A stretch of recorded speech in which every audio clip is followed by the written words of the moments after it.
Well, folks, thank you very much for coming to the 5th annual podcasting panel in San Diego. We're very thrilled because some of us were here on that first panel 5 years ago, and happy to be back. I'm John Siuntres. I host a podcast called Word Balloon, and I will let the other gentlemen introduce themselves, starting with the man to my left. I am Josh Flanagan of iFanboy.com. I would like everyone to be aware that the back of this says some of your audience may be under 18 years of age.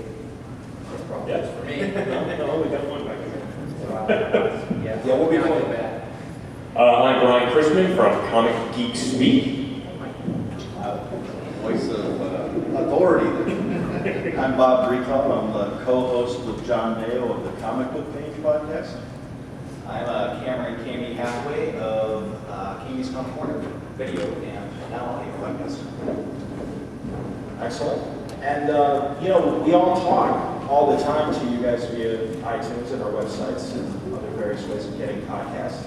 Does everyone listen to one of the podcasts represented here? Fantastic. Show of hands of anyone who hasn't listened to the podcast but decided to show up. Wait, one guy. 2 people. Mr. Phil, busted our ass. Mr. Phil, by the way, is here in the audience. One of the fine guys who was part of, I don't remember, was Charlie on the original panel? But Andy Skinner, a wonderful podcast as well. And I'll see if he's here. He's going to be fashionably named, probably our own Jimmy Aquino from Comic Book Insider. May or may not show up for our panel, but if not, we'll certainly let us continue to talk. What interesting things have happened in the last 5 years as far as what's been going on in comics, and I'm sure all of us are very proud to have done our little part in terms of spreading the word. What is the most interesting thing that happened, I'd say, in the last 5 years, Josh?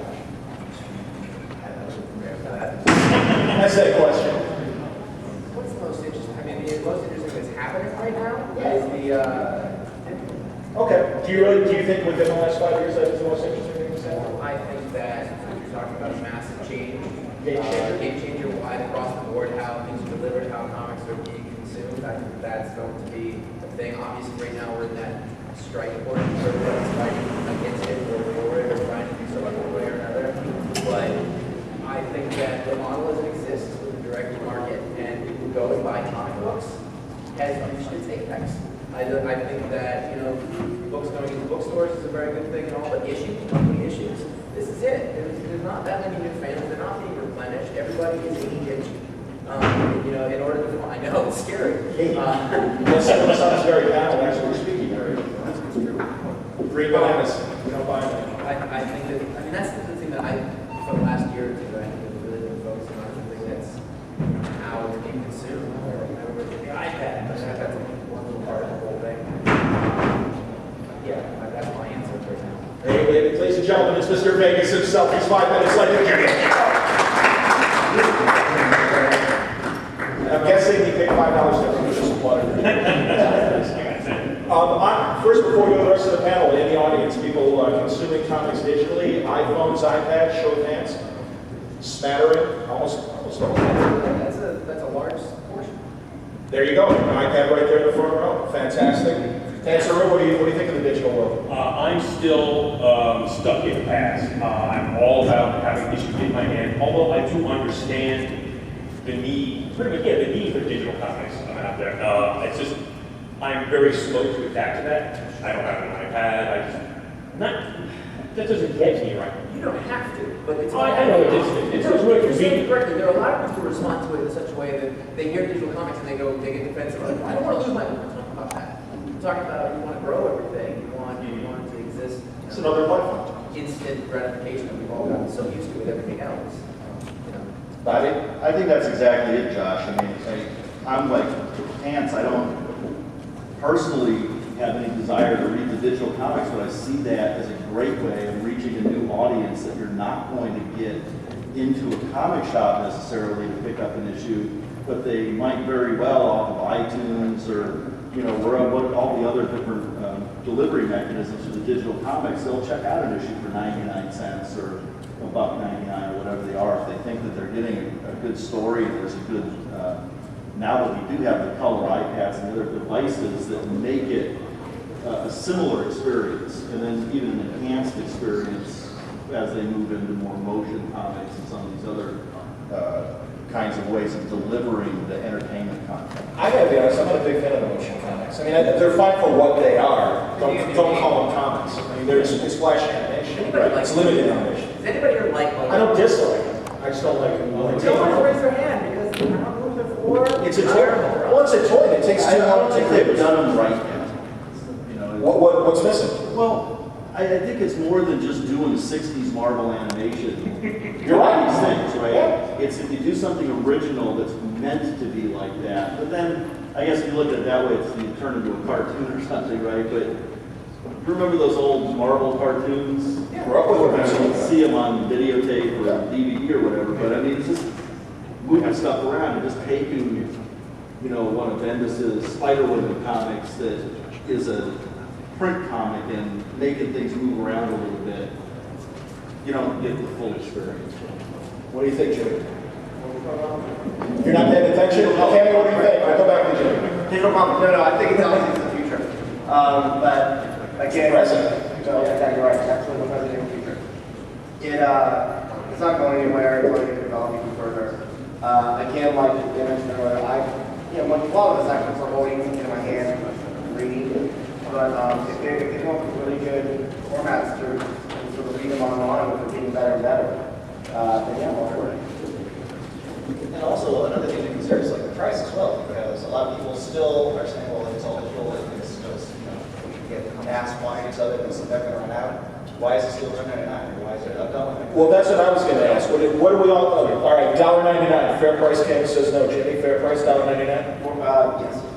Not? I think they should be more like 99 cents. I think $1.99 for something that you don't have a physical copy of and that it's not something you can hand to somebody else. And there's sharing mechanisms. I've seen it, well, you can give it to someone for 2 weeks or whatever, but it's not the same. I agree.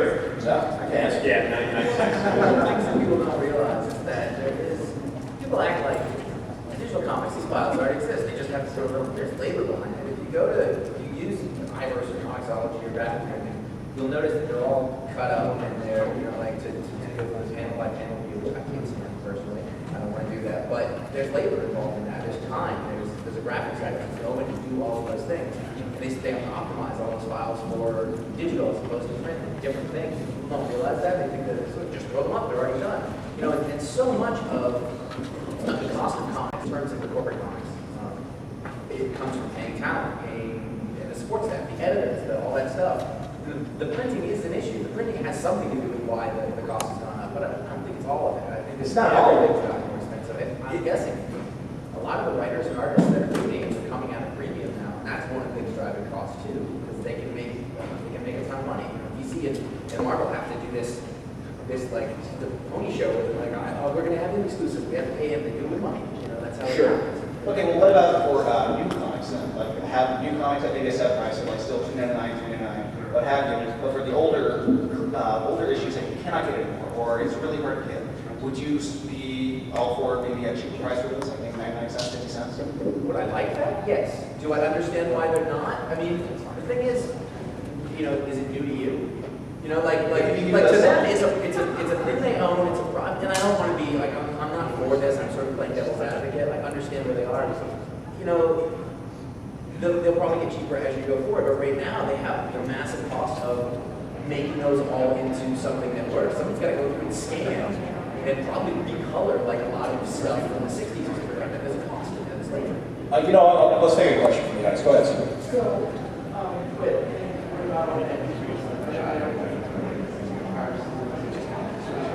I don't understand why somebody would ever get a comic book and then scan the entire thing. I just scan stuff from our show and I hate it. It's the worst thing on earth. And if somebody wants to go, I don't know why they do that. That's like, it's almost like it's an aberration of sorts that those people want to do it. But it's not like Marvel can go to the Pirates and be like,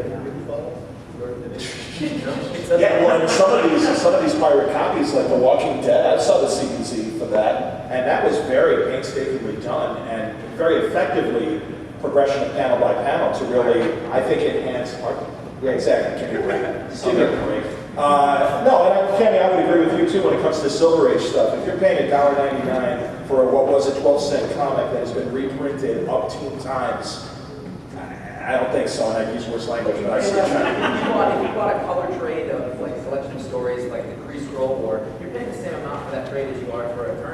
what's the difference? I would say again, it's, the trade is one thing, but I would say some of these 12 cent comics back then with 11 page Relative stories. price. This is 1968. You're right, but it's also been reprinted a million times as well. It's the same argument that I had when when MP3s came out, and it's like, all right, I bought this song as a 45, as a cassette, as an 8-track, as an album, and as a CD.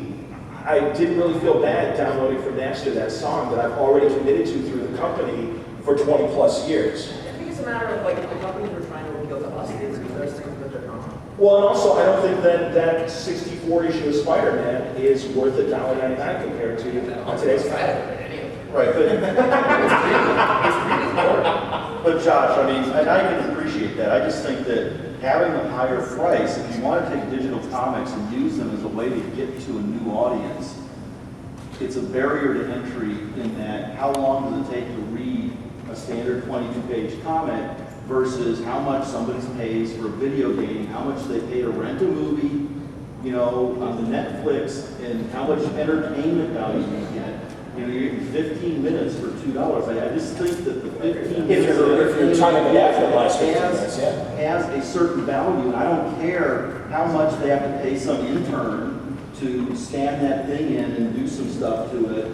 You know, it should be 99 cents. Now, if it's new material targeted to digital, that's different, but if it's something that they've already had the creation cost on, and they've already absorbed the, you know, the writer and the artist and the editor and all that kind of stuff, that's, I think it'd be really interesting to see what happens, because right now, obviously, we're at the beginning part, and they're all trying to figure out how much, I mean, look, what do they want to do? They want to sell them for as much money as possible, and it's all going to profit somewhere, and that's going to happen. Like, it's funny, when you think about it, like for years, when we would go into CD stores, like all the Beatles CDs were always the most expensive ones. It's like, it existed forever.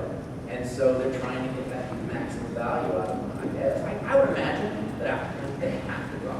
Like, they have to. and they're still experimenting. I mean, there's that Iron Man annual that they're splitting into two pieces, and they're selling 2 digital files, and instead of costing you more, 3, it'll cost you more to buy the digital. It's than $2 I more. agree. I mean, bought I agree. the comic. When are we going to have more companies do more day-and-date comics, digital and? I think it's the same thing as, yeah, it's the same problem music had 10 years ago with Napster and iTunes and stuff like that. And it's so funny because they're like, oh, we learned the lessons of the music industry. Right now they seem to be making the same wrong decisions. And it depends on what area of the company you're talking to. I think there are, even within the corporation, I think there are offices that are very much for day and date, and there are other offices that are like, we've got to, exactly. It's all, you know, but at the same time, day and date though, who's that important to? That's important to the Already in the 100,000 pocket. people, which Right. is nothing, which is peanuts. We are a marketing division for the most part. And Right. so like they can do it, but realistically, that's not going to make them that much more money when you think about it overall. I think.